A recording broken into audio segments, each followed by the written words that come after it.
Welcome to this segment of the program. Inuagata no Sahai is always my name, and I'm here to make your day a premium value one. Now, the topic of our conversation this morning is 6 ways to engage emotional intelligence to drive internal customer service. 6 ways to engage emotional intelligence to drive internal customer service culture. Now, emotional intelligence is being smart with the ability to manage your own emotions in addition to managing the emotions of other people. In this school of emotional intelligence, possessing empathy as a leader, no matter the sphere of field you are in or industry you are in, is very key. Very, very important for you to possess empathy. Empathy is the ability to understand and interpret the feelings of other people. And as a leader, possessing this emotional intelligence ability is a critical, tool you need to take along, as you journeying across, in your leadership role and your leadership tasks. And today, we are looking at 6 ways to engage emotional intelligence, to build internal customer service culture, to drive internal customer service culture. Now, when it comes to the issue of customer service, we have external customers, we have internal customers. External customers are those individuals and organizations that's exchanging their money for your products and services, and as a result, they help you to drive revenue and make profit. This is very important. So it is basic business wisdom, it is basic business intelligence for you to dispense customer service to these people, to these external customers. But it is very important you understand that customer service to your external customers begins with customer service to your internal customers. Now, your internal customers are your employees. There are people in your organization, in your team that you depend on to get your job done. Internal customers are also, people in that system. There are people, there are departments in that system that you need to work with to make sure that you are able to achieve your goals, you are able to achieve your objective. This is very, very key. And for you to be able to dispense exceptional customer service to your external customers, remember, your external customers are those people who exchanges their their money for your product and services. And then for you to be able to dispense exceptional customer service to them, the journey starts with you dispensing customer service to your internal customers, your team members, your staff, and the different departments in that organization, the people you depend on to get your job done. Remember, these are your internal customers.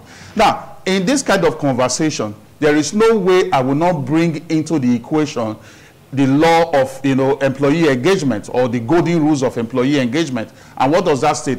It says that do unto your employees as you want them to do unto your customers.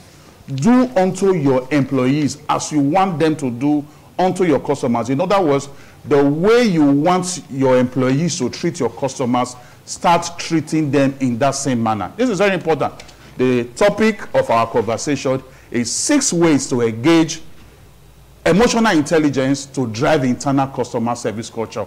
The first one is you as a leader exemplifying customer service attitude and behavior to your people. It's not far from what I have been saying.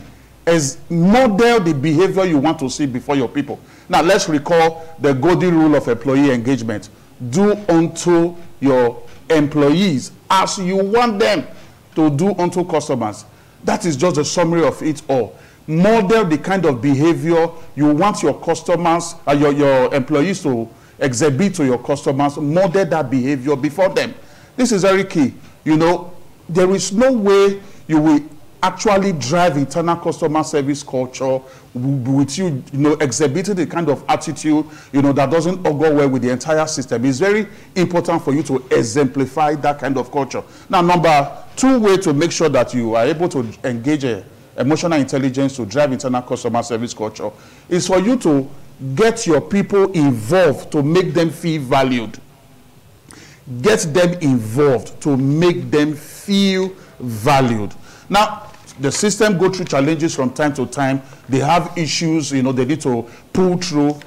please, it will be for your own good that you always solicit for the views and opinions of your people in order for you to kind of stir up positive emotion in them that will make them feel valued, and then you see them performing at their best because of that positive emotions you have stirred up. This is very key. This is so important. Now, understand that, you don't know it all.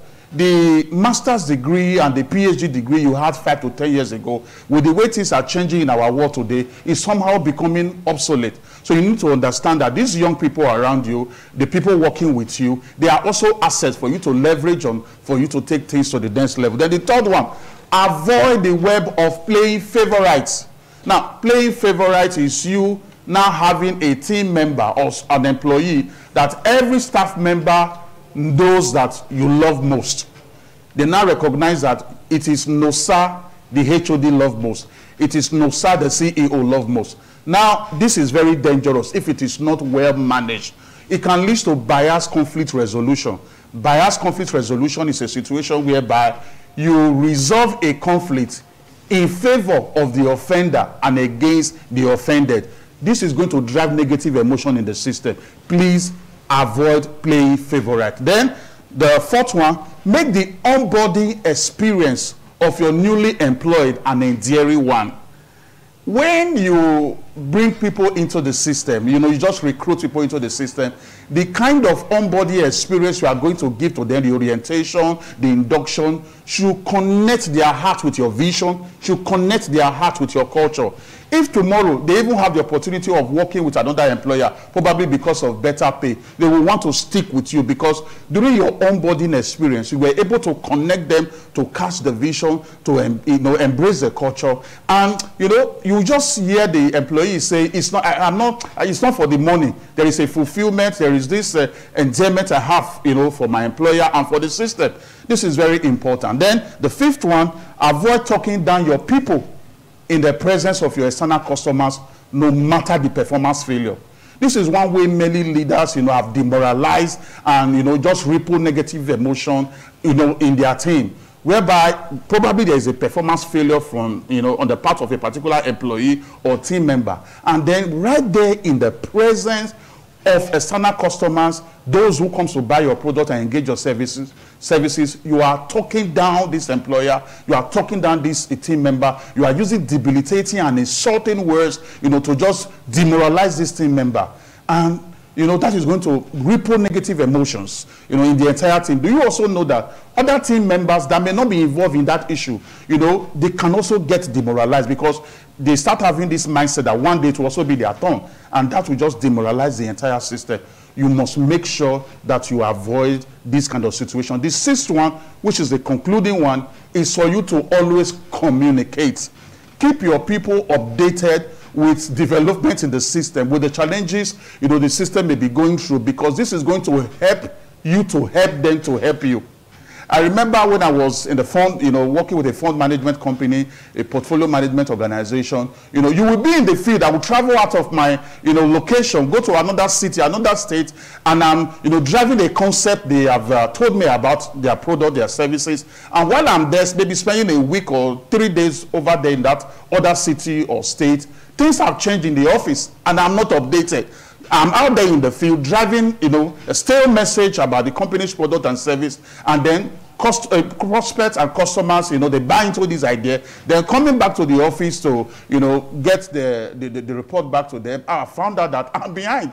They never kept me updated. This is not good for your brand image, for your employee to be out in the field driving a message that is kind of now opposite what you now have operational in the system. Keep them updated. Make sure that they are always abreast with what is happening in your system. I believe that lots of value have been added to you today, and I know you want to reach me, and my phone number is right there on the screen. It's 080 66 86 5060. I'll take that again. It's 080 66 86 5060. The second one is there as well. It's 080 529 29120. 080 529 29120. I'll be seeing you next week, Wednesday. And when I return, I will still be the amiable.